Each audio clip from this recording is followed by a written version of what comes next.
Welcome in, everyone. I hope you guys are doing great wherever you're watching from today. We have a very big and important topic to talk about, and that is more steps China is taking to prepare for a war with the United States, specifically steps China might take to make sure the United States doesn't even try to get in a war over a potential invasion of Taiwan. It's a very serious subject. It's one that deserves our attention, and it's one that President Trump and the United States military must act on as fast as possible. We're going to break that down and much more. Before we do, as always, please make sure to like and subscribe. Comment below with how you want to see President Donald Trump handle the Chinese threat. Hit that bell so you always know when a new video is coming. You don't miss anything. As you can see, for people who are just joining us for a little bit, I am back in my regular set after my home was destroyed in a horrific flood. We've rebuilt. We are coming back stronger than ever, and I'm not going to shave the beard just yet. I like the mixed reviews, but make sure to let me know what you think in the comments. Now, let's get into it. As I have talked about at length on this channel, the greatest threat the United States faces in terms of a foreign nation, and it's not even close, is China. The China threat is real, it is serious, and if we don't treat it seriously, then we're going to find ourselves in a world of hurt. What's going on in Ukraine, between Ukraine and Russia, no matter how bad it is, and the loss of life, which we all agree is not good, no matter what's going on with Israel, Gaza, Iran, the Middle East, at the end of the day, these are mostly distractions. They don't impact your day-to-day life as an American.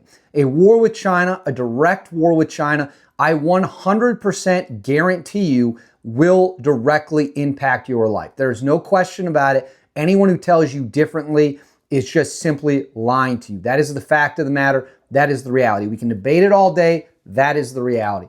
So we need to take this threat as serious as a heart attack, because that's what it is. We know China wants to make a move on Taiwan. We know that window opens up in 2027. We know that that window extends somewhere to 2031, 2032. That's when China, that 5-year, 4-year, 6-year window, depending on what military experts you're looking at, that's their window to take Taiwan, and they will absolutely attempt to do it.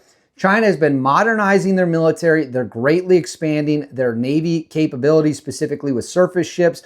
Now, granted, it's important to note their gear is not as good as ours, but they want to play a numbers game. They're willing to accept having shittier gear, assuming they can pump out more and overwhelm our far superior technology. It is a gamble, but that is the Chinese strategy. They're also rapidly expanding how many nukes they have. They're building up their arsenal. These are all very serious things that we have to account for. So now there was a great piece, I'm going to pull it up here, from warontherocks.com, breaking down the different options China has when it comes to stopping America or defeating America. And this is great information. I'm going to read you some pieces from the reporting they did about moves China might make, two specifically that China is preparing to make in order to stop the United States military from crushing them in a direct confrontation. Let me throw the first one up on the screen for you right now.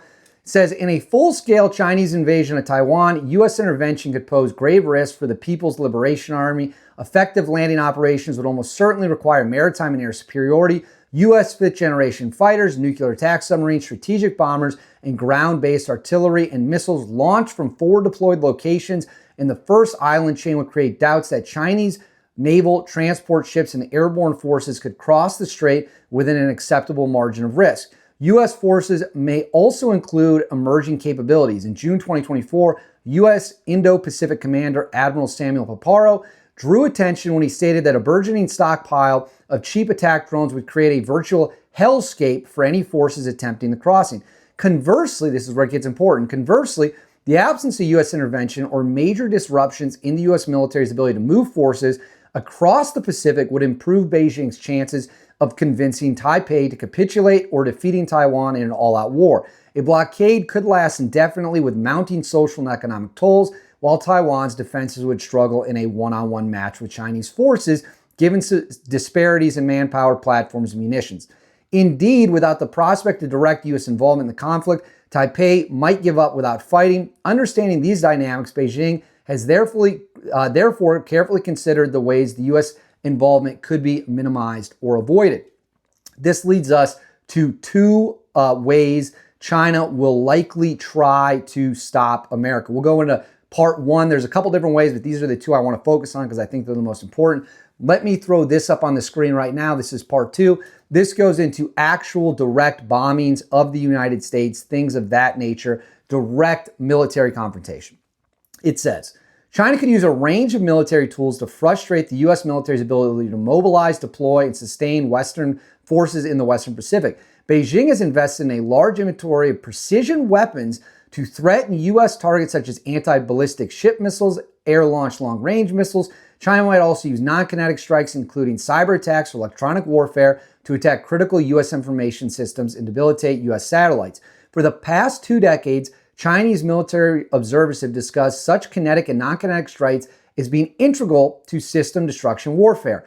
The goal of system destruction warfare is to destroy an adversary's critical military systems, intelligence, surveillance, recon, logistical nodes, command and control, and combat generation platforms, such as aircraft carriers, while protecting one's own assets. The problem with the system destruction warfare option is twofold. First, the approach is provocative and highly escalatory.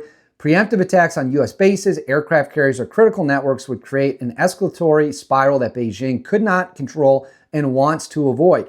The second problem is that such attacks might not yield the desired outcome. China might be unable to locate and destroy critical U.S. capabilities, such as attack submarines or strategic bombers operating from bases in the continental U.S., which would still threaten Chinese air and maritime superiority.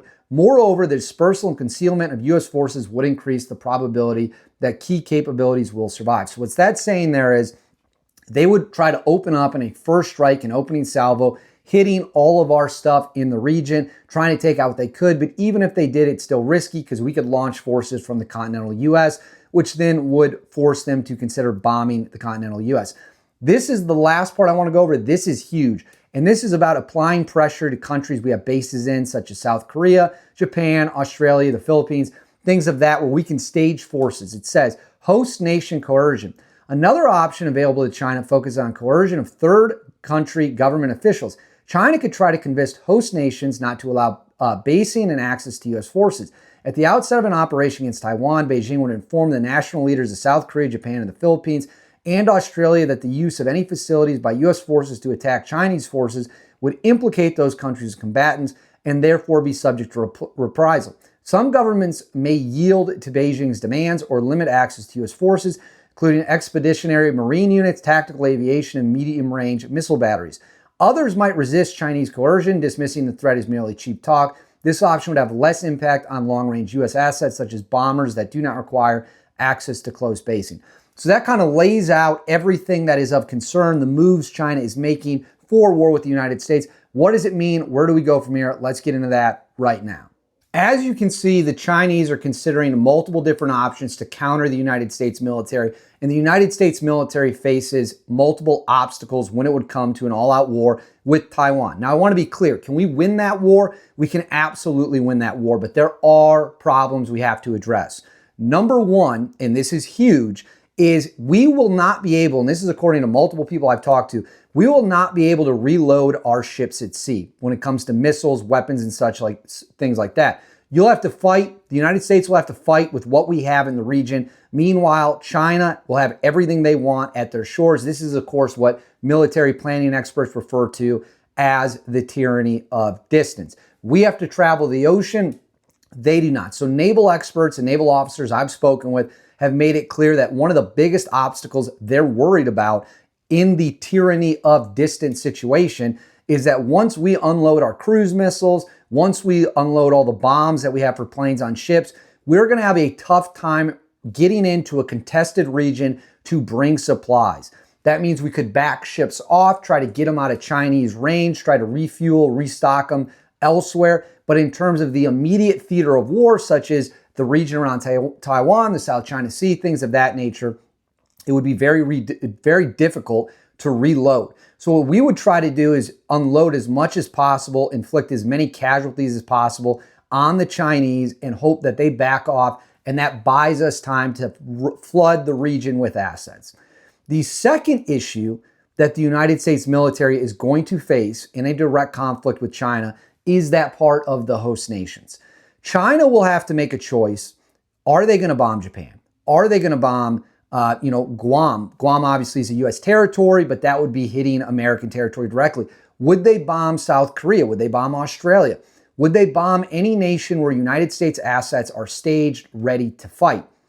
The belief is, and I have this on good authority, good sources, is that if the United States did not bomb the Chinese mainland, their staging areas in China, it would be very unlikely China would then bomb Japan, South Korea, Australia, Guam, because then that would force those countries to get drawn into the war, and they don't want this to turn into World War III. They want to keep as many countries out of it as possible. Obviously, if you start lobbing missiles into Japan, South Korea, and Australia, those countries will respond 100% by getting in the fight with the United States. They might get in the fight either way with the United States, but that is a guaranteed way to do it.